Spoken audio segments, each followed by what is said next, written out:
Knock knock, who's there? It's one of the last Zergs for the Prime team. It is... BBoongBBoong Prime. BBoongBBoong Prime looking strong on Abyssal City. Now names himself after farting noises. Not to belittle what he's already accomplished tonight, but that's his ID for you. The bottom right, we have his opponent. Starting for FXO, the Terran player in blue, the Towel Terran. FXO GuMiho. FXO GuMiho without the 11-11. Yeah, no SCVs pulled. Slightly late depot, in fact. But not too significant. I feel like the whole studio got quiet when I said that. Everyone's like, oh really? I'm like, yeah. He sent his SCV after he had enough minerals. Definitely started on time. Drone Scout coming up for BBoongBBoong. He wants to know if there's an early expansion for GuMiho. And or proxy. Yeah. Playing this careful here. It is the last map. This is so important. It's the most important map for both of them now. You train so hard in order to get into Code A. Of course, they are both safe when it comes down to Code A in general, because none of them can drop down into Code B. It's just impossible in the second round. They already passed this phase. Now we have, of course, the early expansion for the Zerg. And the Scout in the main base, he sees the barracks, he can attack the SCV a little bit, with GuMiho already making sure that... Well, his barracks is a little bit delayed. Just a tiny little bit. Just a slightly little bit. If he makes a mistake, he might kill an SCV. Yeah, don't really think it's going to happen. But it might. That drone is asking for trouble. Oh, he's dead. Oh, he realized if he was paying attention to anything else in that moment, he would be dead. And again, 3 for 3. Fast gas for BBoongBBoong before pool. And a lot of drones. A lot of extra drones. So kind of a greedy opening for him here because of what he scouted. Command center for GuMiho goes down. There's no gas. Headed straight into this command center. Now let's see if BBoongBBoong has any plans of being aggressive. Of course, he's going to start mining gas very soon, but the question remains, what is he going to do with it? Will he go for a roach attack? Will he skip speed at first? He could really do anything. But we've already seen him pull out 2 games in a row. I think that we may see something similar. We've seen a very strong attack though today with roaches against MMA. It was really, really well done. It was actually serious, FXO serious against MMA. So that could be something that we're going to see again. I really liked it. It was well worth it. Certainly so. It was a slight variation of what you usually see when a player decides to go for a roach push, but it really worked so well. Pulls all 3 out though. Double expand for GuMiho. Now BBoongBBoong, if BBoongBBoong watches this replay later, he's really going to wish that he would have started some kind of roach aggression. Command serve before gases for GuMiho. And see what type of aggression he wants to put on later. He'll probably go into Hellions, as that's still very much the norm in this matchup. BBoongBBoong, you know, I feel like since he's done this 3 times in a row, I've said this 3 times, but I will say it again. He could still put back in, and he has, actually. He's put 2 back in now. This time he wants to be a little bit more aggressive, but what kind of push is he going to choose? He's at 24 harvesters. No roach run, though. And only 2 in the gas, not 3. It looks like he just wants to be able to make this for his mailing nest later, potentially. It's also potentially mistakenly has 2 in there, but I don't think so. It looks more like he wants to get quick. At this point, it looks like a fast, attack later on. Now, faster third. I mean, he could still get the baneling nest. 20 rings come out, and he puts the 3rd in. I think he's going to make a baneling nest. Starting to be a little bit late, though. Yeah, and he makes 3 more drones. There. Yeah, he goes for the fast attack with a lot of aggression in the early game. If he can eliminate some Marines early on, it makes his Beetleist even a little bit more You want to pressure this expansion. The thing is that GuMiho did a really good job at walling off every single time so far, and with the 3 barracks that he has at the front, the only thing that BBoongBBoong can do is target the rocks, but even them. Yeah, it won't work. Yeah, it's not like he can suddenly take them down or anything. They're already Marines. GuMiho goes for Tech Lab first on his factory, starts the starport now. He's making a ton of Marines. He's got that safe wall. And with the gases we're taking here, BBoongBBoong is taking. He's taking us on a journey to look at his gases. I think he's just going to go mute us. Yeah, he definitely could. Usually you go for Infestors, you prefer Infestors over Mutalisks. The map itself doesn't give you the opportunity to use Mutalisks as well as other maps, but it's still something that you can use here, especially if you want to break through. So let's see what he decides to do. The tech is done. He's on lair. And we have the 200. There's the Spire. He's hiding it a little bit here, so it won't be easily scanned. Tech Lab's on the inside of these positions for the Terran. Getting the engineering bait. He scans. If he sees the Spire, this will not do a lot. And of course, because of how he builds, he's not far ahead in the drone count. He only has 5 additional drones compared to GuMiho's SCVs. Yeah. Stim is on the way. Third base is on the way for Boom as well. The timing of this is now scouted. GuMiho's like, okay, well this isn't normal. Oh wow, is he getting it? Is he gonna get up the ramp? No. No. Not with the speed. Not with the creep, yeah. So right. That was a close speed call advantage thanks to creep, but yes, as we already said, it was way too close for comfort. And this is why the Spire is built like this, because now GuMiho's thinking, do I want to scan? It's a risk to scan because he might miss it. And with where it is, there's no way he's gonna scan it appropriately. Yeah. He has no clue. Third base coming up, and the Spire is nearly done. With the gas that he has, he will get 7, 8 Mutalisks. He's looking around with that liking now to try to spot Overlords. If he's actually able to get those Mutalisks into the main base without GuMiho realizing it before they actually hit. There they are, 7 Mutalisks, and the timing of how it usually works if you go for a normal Mutalisk build, you will arrive at your opponent's base roughly around the 11th minute mark. He will be there a bit faster. His supply book now. He can actually be quite happy that he already started Mutalisk. If not for that, he would not be able to build any now. Oh well, he may even catch this drop on his way across the map, depending on how he rallies these. Here they go. First I think he's going to out. head straight into the middle of the map and then into the main base to dodge every single potential scout. He will see the drop, but I guess he's going to defend with the Zerglings instead of pulling the Mutalisks back. The drop has been spotted. The drop has been spotted. The Mutalisks are still on their way. The Zerglings at the third. He's going to be able to pick off a siege tank in the main base very easily if he wants to. The drop is not committing. He only killed the Overlord, and now the Mutalisks are in the base, and they take down SCVs immediately. Yes, there's a turret being started, but there's just no chance. A lot of SCVs already being killed, and there are not a lot of Marines. He could commit. He could actually attack them with good focusing. Yeah, Stim is not done yet. Now it finishes. Yeah, now he can't fight anymore. But he can use the high-low ground to his advantage, and he does it. Takes down more and more Harvesters. He killed 15 already. Yeah, he's not done yet. Pick off, well, could have picked that green off. He just wants to be very careful. Maybe while the drop in his main base is slightly annoying. It's becoming more than slightly annoying at this point, though. Yeah, he lost 5 drones to that. He's targeting another down one. gases. He needs to come back with those Zerglings, and they stream into the main base now. And of course, the Mutalisks are heading back too in order to make sure that this medivac is not going to survive. GuMiho in a pretty good spot now, I would say, considering that he's got his third up. He needs another turret there, but he's got Marines on the map. He's got Thors coming out. His upgrades are way ahead. 2-2 on the way. Combat shields coming through as well.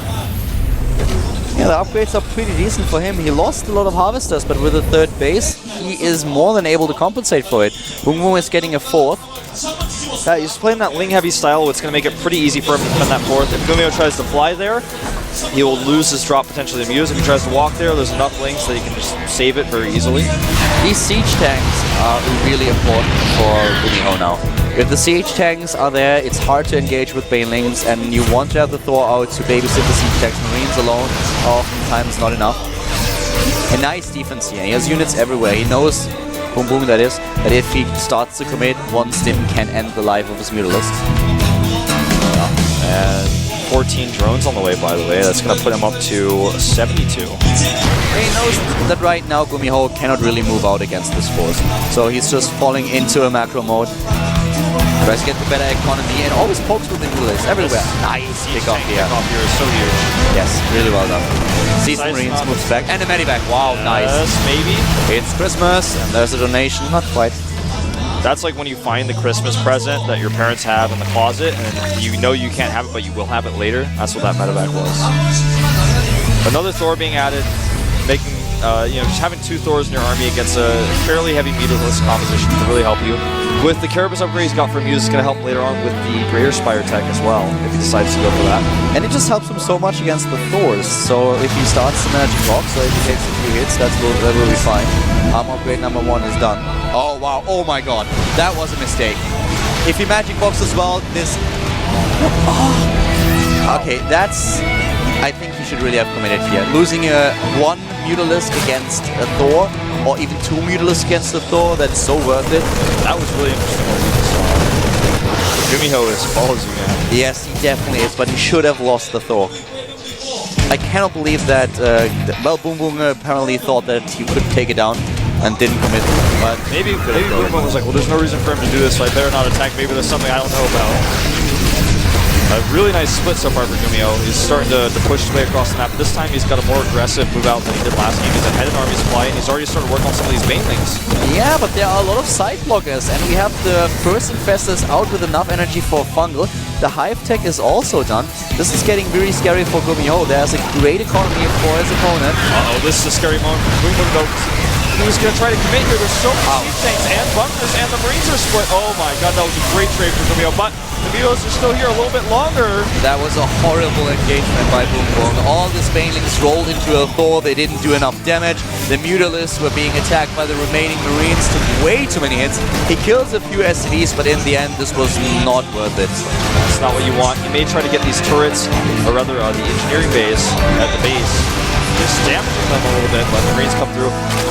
Pulls the drones away. BBoongBBoong doesn't have enough army to actually defend this location, and if GuMiho controls it, not only will he loses his Mutalisks. He doesn't even see it. He's so concerned about this base. Here come the Infestors. That drop is actually crazy. He lost the base. He's losing the base. The siege tanks are in a good spot. There are too many Marines. Very well played by GuMiho. BBoongBBoong with this attack gave him an opening and he used it immediately. The drop is still in the main base. Another cancel to the left side. BBoongBBoong is everywhere. Yeah, he certainly is, and GuMiho is trying to clean him up. Now, GuMiho moving into the fourth base again, taking out Lynx with that great siege up position he can grab onto. This is the best location to attack a Zerg player's third with. You run down the ramp, and you run back up repeatedly. The timing is perfect. The Greater Spire is just now finishing, and before the Broodlords are in the game, GuMiho will be able to attack. This is absolutely not what you want as a Zerg player. He does not have the forces to buy himself some time. Look at this. He's sieging up again. The Broodlords, they won't take long, but it's just too long. The Infestation Pit is gone. Oh god, the Marines at the top left are taking down Harvester after Harvester. The drones are dying. The Hatch will die too. GuMiho is ripping him apart. Don't give GuMiho an edge or he will take a... The left side, another base has been killed. Another Infestor goes down in the middle of the map to a Thor. Should not be happening. BBoongBBoong is spread too thin. The Macro Hatch is going to die too. If he focuses it, he kills Overlords, he kills the Macro Hatch. He sees the Broodlords, he knows they are there. Great transfuses by BBoongBBoong, really making this work. But now we have GuMiho in a great position. His +3/+3 is about to finish. He has units everywhere. He has units in the main base now. Yep. And right now he's going to get the spawning pool. Gets it. The Marines get out. More Banelings going down. BBoongBBoong needs to realize that if he doesn't attack and kill GuMiho right now, he's lost all of his infrastructure, he's lost all of his economy, he doesn't have any gas income barely. He doesn't even have 3 harvesters and all of his gases that he still has alive. He barely has any gases left to speak of. GuMiho is pushing in, he takes down tumor after tumor. He kills more Infestors. 2 additional ones in the middle of the map just died.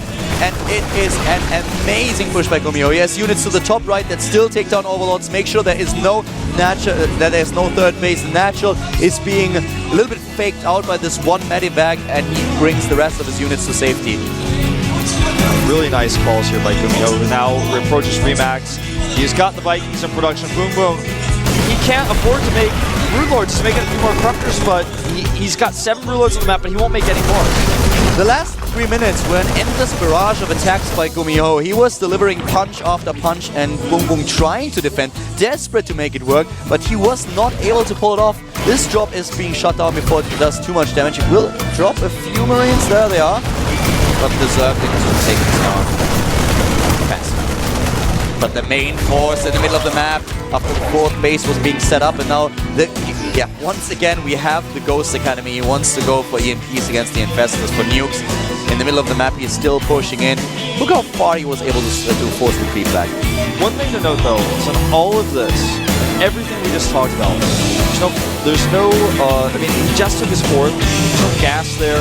He's got a lot of gas coming, but GuMiho was able to make all of this work off 3 bases for so long, and that itself is impressive. That's like saying, I just want to fight you so hard that my economy deficit won't matter after I kill all your bases. The multi-list transition here is pretty interesting. It's going to be hard to afford. Yeah, he doesn't really have the gas. Well, now with the 4th base, but he needs the gas at the 3rd. He's losing overlords to that Viking as well. Another Viking go to the top right, he's going to be able to kill a few more. BBoongBBoong is supply blocks. He just made like 10 overlords. Oh, he needs to repair, GuMiho needs to repair this planetary, but yeah, it will survive. The Zerglings are just not strong enough to pull this off. 200 supply against 160, and now Murgus Reactor being researched, but he does not go for Vikings. Yeah, he's only got the 2 to harass overlords. If GuMiho gets under the Broodlords, it won't matter. The Marine count is 81. There are no infestors. He never remade his infestation pit. He just now starts it as I say that. So, this is... BBoongBBoong is playing with Fire Beast coming. Yeah, he's going for the Ultralist, but I don't really like this decision. As mentioned earlier, he does not really have the gas to make this work. Massive drop comes in here. Totally out-positions the Broodlords, but he's loading a little bit slowly here. This is kind of awkward how he's trying to do this. Now he gets into the natural. He's going for the spawning pool again. GuMiho is everywhere. The siege tanks died without doing any damage at all, but the Marines are in a great position right now. They stim, and to the left side we have another attack that takes down the 4th. GuMiho, as Wolf just said, he is everywhere on this map, and he's kicking BBoongBBoong in the Zerg Stone Age. There is no tech, all the tech structure has basically died. Well, the Ultralist Cavern didn't die just yet, but it's going to. Hive will die as well, it's starting to look like, and he's already remade an Ultralist Cavern. Infestation Pit does finish, but BBoongBBoong is just losing ground. All that's left for GuMiho is to kill the Corruptors and the Broodlords, and it's checkmate. The bank for Terran is insane. 2,500 minerals, 2,000 gas. He's getting cloak for the Ghosts, personal cloaking. He still has 76 Marines. He has Thors. He has everything. He's now getting Vikings. He just can't decide what to build. There's a supply cap at 200. And GuMiho's like, well, what am I supposed to do? Now he's fighting Corruptors and Marines because the Broodlords are so far away. Transfuses the Corruptors, but the Corruptors are not a problem for him. He can just make so many Vikings. He's like, thank you, please kill my Marines because I want to get some Vikings out. I'm kind of maxed out here. BBoongBBoong is broke. He cannot even afford chewing gum. He can't buy anything. He's going to find a big debt in some of his structures as they're dying from creep. Like I said, personal cloaking is on the way. The Ultralist Cavern now exposed for a little bit longer until the hatchery is finished. He has the Ultralist Cavern in the main barely survived. He actually now has 2 of them, which actually happens to a lot of players. Pretty normal. This multitasking by GuMiho is just sick. I mean, yes, he can afford it. Of course, at this point, it's a little bit easier for him to pull it off with already having such a huge advantage. But now BBoongBBoong is completely broke. Yeah, he was at 0 minerals for a moment there, and GuMiho has an insane bank. He's building more. His income right now is 2,800 minerals per minute. This hatch is alive, but not for how much longer? The Broodlords are out of position. The tanks are here. He's just sticking in here because he is hoping for a miracle, but there are bases everywhere for GuMiho. He takes the 4th of his opponent. He's down to 20 Harvesters. Here come the Vikings. This is checkmate. There are one infestor. Nothing else. One infestor, too many Vikings. Only 8 Corruptors. Is it? Is it GG? GuMiho takes the game, advances to the 3rd round of Code A. Yeah, and BBoongBBoong is in the up and downs. Yep. Really well played by GuMiho there. That was a pretty close series we saw, but it looked like GuMiho's multitasking was just a little bit too much for him. Today, the better player won. On a different day, BBoongBBoong might be able to just step it up a bit and take GuMiho apart, but today you could really see that the Terran player for FXO was the strongest StarCraft 2 player. It was really well played. It was very impressive performance by GuMiho. BBoongBBoong played well, but it was just not enough to take down GuMiho. Really strong in the late game. GuMiho, the 9-tailed fox, prevails. He's not out of the woods yet. He's going to have to place up against STX, Bogus in the next round, and try to grab that code S spot. Or excuse me, trap. My bad. Yep. There we have it. GuMiho against Trap. Gonna happen in the next round. Next week? Yeah. It's been a crazy day of matches. We had so many. Today was one of our double days. But the results were, in the morning, I feel more surprising than in the afternoon. We had a lot of really well-known players like MMA fall earlier today. Flash as well. We're going to take a look at some of the recaps, some of the results in just a minute. But that last game was just showcasing GuMiho's multitasking everywhere at once. He drops siege tanks to the third. He's like, whatever, I'll leave those there. Run into your natural, I don't care. Run into the fourth base as well, my ground army. Then he gets ghosts, he EMPs. He knew that he had too much, and he knew that with the the Broodlords already completely being outpositioned because they're just too slow. The Zerglings couldn't defend on at the third, at the natural, at the main base. The fourth base was being attacked. It was just way too much. He was playing a numbers game, and he won. But let's have a look at today's results. Yeah, we'll take a look at, of course, starting with the morning results. Flash fell 1-0 to Mini. Next thing we saw was Terminator 2-0ing Shine, a bit of a surprise there. Then Sniper took out Keen and some pretty straight-up games. Last but not least in the morning session, Sirius taking out MMA using a crazy roach push on Entomb Valley. Yeah, looking really strong in those games. It was quite impressive. And here, of course, once again, the results of the matches that we've just witnessed. SOS with a 2-0 against Sparta, then Bogus over Bomber, and a Trap taking on Supernova. The last game that we just saw a few minutes ago, GuMiho advancing over the Prime player. Now here are our final round matches. Whoever wins these matches goes to Code S. Vampire versus Hyun, Hack versus Squirtle, Byung versus Heart, and last but not least, Alive versus Creator. A crazy list of matches right there. Now that's just day one. Exactly. Pretty cool games. I guess we'll take a look at the rest of the matches later as things wrapping up here. Don't forget, tomorrow we have GSTL. It's going to be an awesome day. Yep. And it's going to be TSO against Epic's Open. Code S Finals. Next week. It's going to be so sick. Code S Finals, I mean, that will be epic. I love the matchup. I really love it. It's my favorite matchup to watch, but I cannot wait for this series. It's going to be insane. If you happen to be in Korea, definitely make sure that you stop by. If not, make sure that you find your way to a BarCraft or watch at home with friends. It's going to be crazy. It certainly will be. Well, it's been a great day of matches. We will see you guys tomorrow. Have a nice night. Bye-bye.